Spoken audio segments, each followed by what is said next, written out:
Hello guys, welcome to our YouTube channel math solutions by Poonam Verma. Guys, आज की इस video में हम अपनी एक्सरसाइज 9.3 करने वाले हैं। 9.3 का फर्स्ट क्वेश्चन है, two circles of radii 5 centimetre and 3 centimetre intersect at 2 points and the distance between their centres is 4 centimetre and the length of the common कोड। हमें उसकी लेंथ बतानी, कॉमन कोड की कितनी होगी। हमने देखते हैं, फर्स्ट क्वेश्चन है हमारे पास। हमने मान लिया कि दो सर्कल्स हैं, ये फर्स्ट सर्कल है, ये दूसरा सर्कल है, ठीक है। ये इसकी सेंटर्स हो गए दो। हमने मान लिया कि ये इसकी रेडियस है जिसकी लेंथ है 5 सेंटीमीटर। ये दूसरा सर्कल है जिसकी रेडियस है हमारे पास 3 सेंटीमीटर। उसने कहा है इन दोनों सर्कल्स का जो सेंटर है उनकी जो ये रेडियस, जो ये डिस्टेंस है, ये हमारे पास 4 सेंटीमीटर। तो आपको प्रूव करना है कि जो ये हमारे पास, प्रूव नहीं करना सॉरी, इसके हमें डिस्टेंस फाइंड आउट करनी है इस कोड की, ठीक है। तो हमने मान लिया कि ये कोड है ए बी, हमने मान लिया कि ये सेंटर ओ है और ये ओ डैश है, ठीक है। तो सबसे पहले देखिए, जो हमें चीज़ दी गई है वो लिखते हैं। जो हमारे पास है O A is equal to 5 centimetre.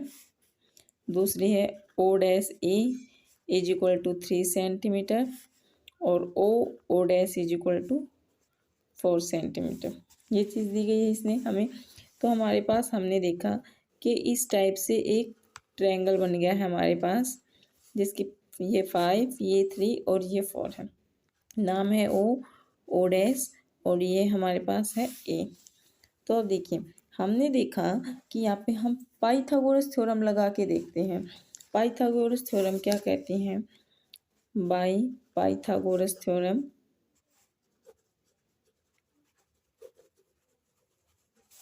गोरस थ्योरम से हम लेते हैं कि एच का square is equal to B का स्क्वायर प्लस पी का स्क्वायर। तो हमारे पास सबसे बड़ी हाइट तो ये थी भाई, ये 5 का स्क्वायर इज इक्वल टू 3 का स्क्वायर प्लस 4 का स्क्वायर।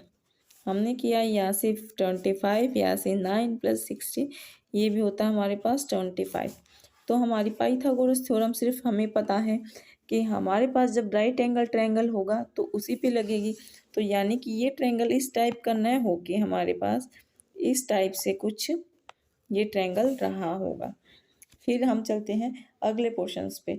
जैसे कि हमारे पास ये एक छोटा ट्रायंगल बन रहा है, इसके अंदर एक ये वाला छोटा ट्रायंगल बन रहा है। इसका नाम दे देते हैं हम, बीच वाले पॉइंट का नाम दे देते हैं सी। तो देखो, हमें एक बात पता होती है कि जो कॉमन कोड है हमारी, वो बाइसेक्ट करती है और परपेंडिकुलर भी होती है।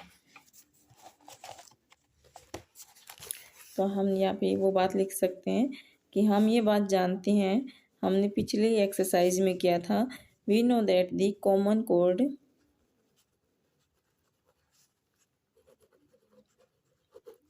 कोड bisect and perpendicular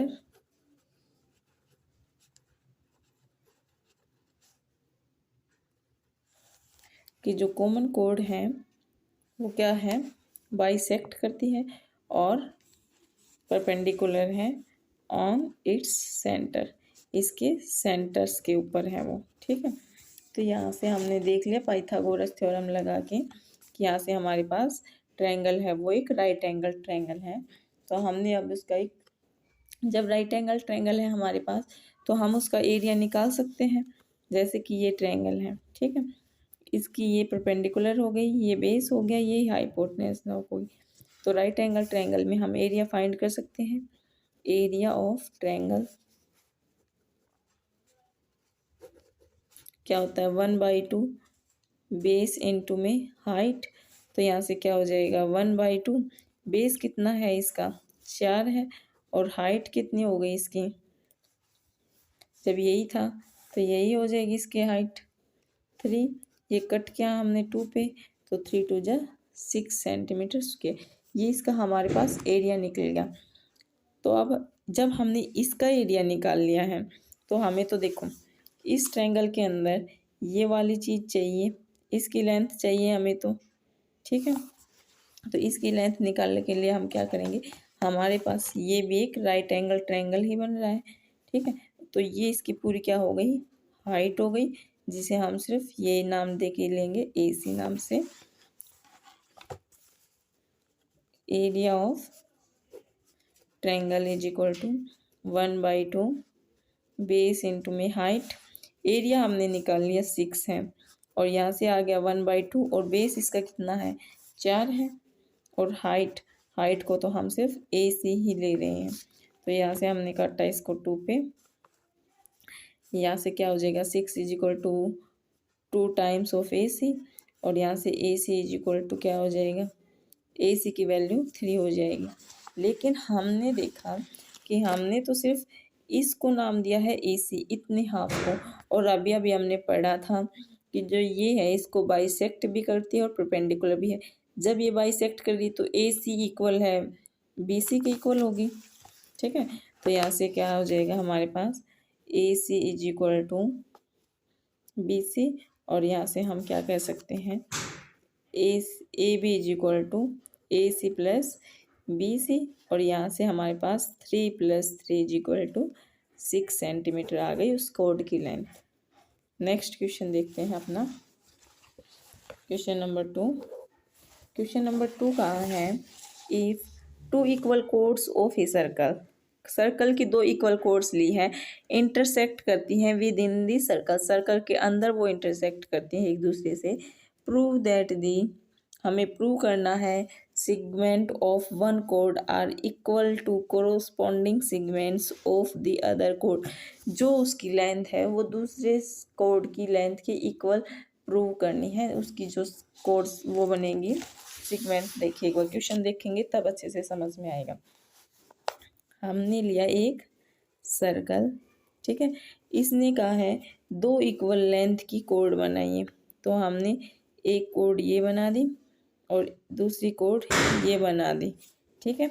हम इसने दिया है कि ये इक्वल है तो हमने नाम दे दिया, इसका नाम दे दिया हमने AB, इसका नाम दे दिया C और D, इस बीच वाले पॉइंट का नाम दे दिया हमने E। तो क्वेश्चन कहना क्या चाहता है कि हमें B से लेके E तक को इसको इसके इक्वल प्रूव करना है, इसको इसके इक्वल प्रूव करना है, ठीक है। तो जो दिया है वो चीज़ लिख लेते हैं हम। गिवन क्वेश्चन में क्या गिवन क्या है हमें कि AB है वो कोड इक्वल है CD कोड के, ठीक है। यही चीज़ दी है इसने हमें। एक दूसरा हमें प्रूव क्या करना है, तो हम यहाँ पे लिखेंगे टू प्रूव में हमें प्रूव करना है एक तो कि जो BE है वो DE के इक्वल है, BE इक्वल है DE के। दूसरा पॉइंट हमें प्रूव करना है EC इक्वल है AE के, EC इक्वल है AE के, ठीक है। तो उसके लिए हमें छोटा सा कंस्ट्रक्ट करना पड़ेगा, वो हम लिख लेते हैं। कंस्ट्रक्शन क्या कर रहे हैं हम, ये चीज़ तो हमारे पास थे और हमें पता है कि हमने मान लिया कि ये इस सर्कल का सेंटर है, हमने इस सर्कल के सेंटर से इस लाइन के ऊपर परपेंडिकुलर ड्रॉ किया और एक इस लाइन के ऊपर परपेंडिकुलर ड्रॉ किया है, ठीक है। इसका नाम दे दिया हमने L और इसका नाम दे दिया हमने M और इसका नाम सेंटर O हो ही गया और इसको हमने मैच कर दिया अपनी तरफ से। तो हम यहाँ पे कंस्ट्रक्ट क्या कर रहे हैं कि हमने एक परपेंडिकुलर डाला है, OL परपेंडिकुलर डाला है किस लाइन पे, AB पे। दूसरा परपेंडिकुलर डाला हमने OM परपेंडिकुलर डाला है, वो किस लाइन पे डाला है, CD लाइन के ऊपर। और फिर हमने क्या किया है, O को E से मैच किया है। तीसरा पॉइंट है ज्वाइन कर दिया हमने O एंड E को, ठीक है। अब हम प्रूव करना शुरू करते हैं। तो इसने हमें जो चीज़ दी है वो लिख लेते हैं। इसने AB कोड इक्वल दी है CD के, ठीक है। OL है वो परपेंडिकुलर हमने दिखा दिया है किसके ऊपर है, ए बी के ऊपर है, और दूसरा ओ एम है वो परपेंडिकुलर है सी डी के ऊपर। ठीक है, ये क्यों हुआ है? क्योंकि हमने पता है कि जो सेंटर से परपेंडिकुलर बनाए डालेंगे हम, वो दोनों इक्वल होंगे। ठीक है, कोड इक्वल कोड्स पे जो परपेंडिकुलर डालेंगे वो परपेंडिकुलर इक्वल होंगे। तो वो बात हम यहाँ पे लिख रहे हैं कि हैंस परपेंडिकुलर फ्रॉम सेंटर्स, जो सेंटर से हमने परपेंडिकुलर डाले हैं, आर ऑन इक्वल कोड्स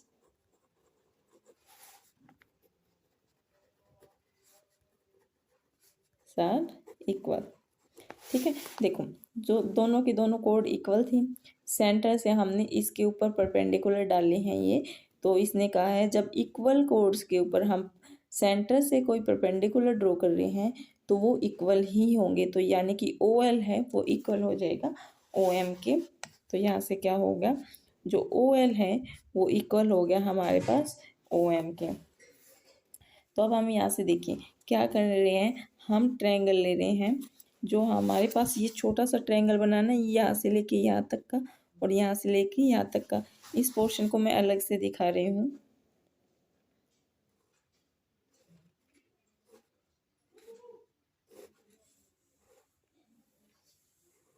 ये हमने दिखा दिया, ये हमारे पास ओ एल ई, ये हमारे पास ओ ई और एम।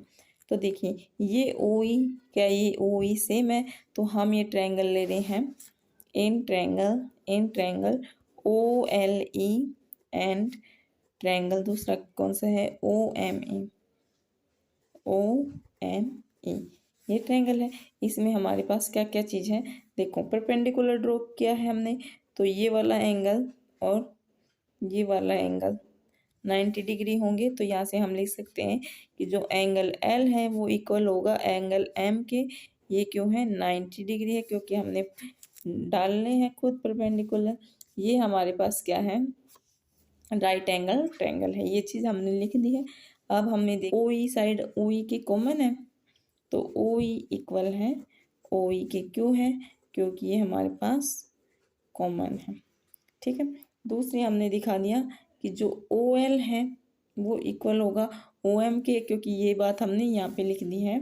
तो ओ एल इक्वल है ओ एम के। ठीक, तो हमारे पास आर एच एस, ये इसका हाइपोटेनस हो गया ओ ई दोनों, और ये साइड हो गई। तो आर एच रूल से हम क्या कह सकते हैं, ये बात हम ऊपर प्रूव कर चुके हैं, ये बात भी लिख सकते हैं। By R H S rule से हम कह सकते हैं कि जो हमारा ट्रायंगल है, ट्रायंगल ओ एल ई है, वो कॉन्ग्रेंट हो जाएगा ट्रायंगल ओ एम ई के। ये बात होने के बाद हम लिख सकते हैं कि यहाँ से जो एल ई है वो इक्वल हो जाएगा एम ई के। एल ई है वो इक्वल हो जाएगा एम ई के by C P C T से।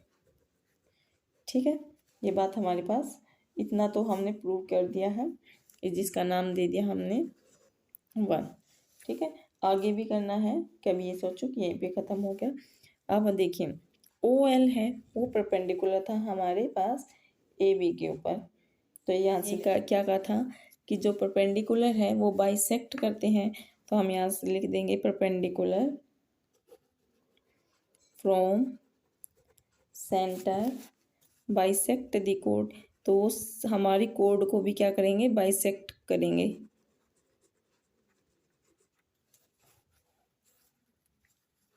तो यहाँ से क्या हो जाएगा हमारे पास, बी एल है वो हाफ किसके इक्वल हो जाएगा, ए बी के।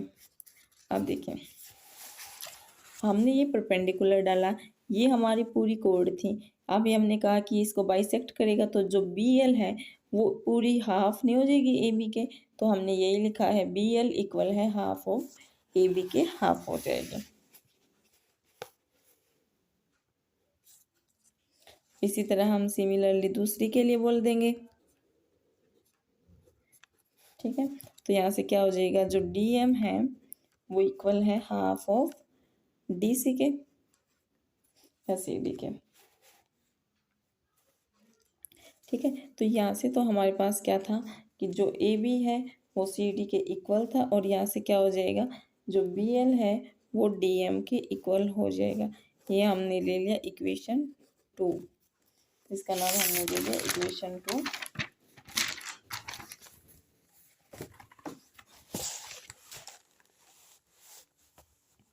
जो हमारे पास half of A B equal हो जाएगा हाफ ऑफ सी डी के। ये क्यों हो जाएगा, देखो अभी अभी हमने दिखाया है इक्वेशंस के जरिए हमने दिखा दिया कि बी एल है हाफ ऑफ ए बी के इक्वल है, ठीक है।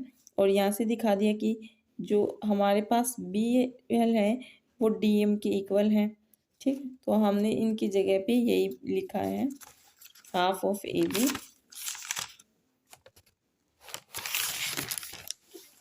इक्वल हो जाएगा हाफ ऑफ सी डी के। अब हम करेंगे, हमने नाम दिया इक्वेशन का, तो हम उनको क्या करेंगे, इक्वेशन 1 को ऐड कर रहे हैं हम इक्वेशन 2 के साथ। तो हमारे पास इक्वेशन 1 क्या थी, अब देखो जो हमने ये डायग्राम बनाया ना हम उसी का यूज कर रहे हैं। जो ये अंदर वाली रो है ना यही बना रही हूँ मैं, यहाँ पे अच्छे से समझ में आ जाए आपको। ये इस टाइप से है, ठीक है। इसका नाम था हमारे पास ए बी सी डी और ई, ठीक है। तो अब इन्हीं का यूज करना है बस हमको। हमने ए इक्वेशन 1 इक्वेशन को 2 इक्वेशन को ऐड कर लिया। इक्वेशन 1 थी हमारे पास एल ई इक्वल है एम ई के, और दूसरी इक्वेशन थी हमारे पास बी एल इक्वल है डी एम के। ये हमारे पास 1 और 2 आ गए, हमने इनको ऐड किया तो L E plus B L बना यहाँ से, और यहाँ से बना M E plus D M बना। तो यहाँ से देखिए हमारे पास एल हमने नाम दिया था क्या, किस चीज़ का, इस वाले का, इसका एल नाम था और यहाँ पे एम नाम था। तो हमने किया है एल से लेके ई का प्लस बी और एल, इन दोनों को ऐड किया है। ये किसके इक्वल हो जाएगी, बी ई के इक्वल हो जाएगी। तो हम इसे लिख सकते हैं बी ई इक्वल है, ये दूसरी है एम ई और डी एम, इन दोनों को ऐड किया तो क्या यही डिस्टेंस नहीं मिल गया मेरे को, तो हमने नाम दे दिया इसको डी ई। ये हमारे पास फर्स्ट पार्ट प्रूव हो गया है, ठीक है। यहाँ पे हमने अपना फर्स्ट पार्ट प्रूव कर दिया है। सेकंड के लिए देखेंगे हम, ये बात हमने दिखा दी थी कि ए बी इक्वल है सी डी के। तो हमने यहाँ से क्या करेंगे अब कि ए बी हम इनको अलग अलग पार्ट में ले लेंगे। तो ए बी को हम क्या लिख सकते हैं, ए ई प्लस ई बी, ए ई प्लस बी ई, और इक्वल है सी डी को हम लिख सकते हैं सी ई प्लस डी ई, ठीक है। अभी हमने इसको प्रूव कर दिया कि बी ई इक्वल है डी ई के, तो हम यहाँ पे ए ई प्लस में डी ई लिख लें, यहाँ पे भी डी ई लिख लें, और यहाँ से सी ई प्लस में यहाँ से डी ई हो जाएगा, दोनों साइड डी ई कैंसिल हो जाएगा। यहाँ से बच गया हमारे पास ए ई इज इक्वल टू सी ई। हमें प्रूव क्या करना था, ई सी, हम इनको उल्टा लिख देते हैं, इसको ए ई इक्वल है ई सी, यही चीज़ हमें प्रूव करनी थी। ये हमारे पास प्रूव होगी तो हम यहाँ पे लिख देंगे हैज़ प्रूव। गाइज आज की वीडियो में बस इतने ही क्वेश्चन, नेक्स्ट वीडियो में हम नेक्स्ट क्वेश्चंस को सॉल्व करेंगे। अगर वीडियो अच्छी लगी तो please like share and subscribe कीजिए। Thank you.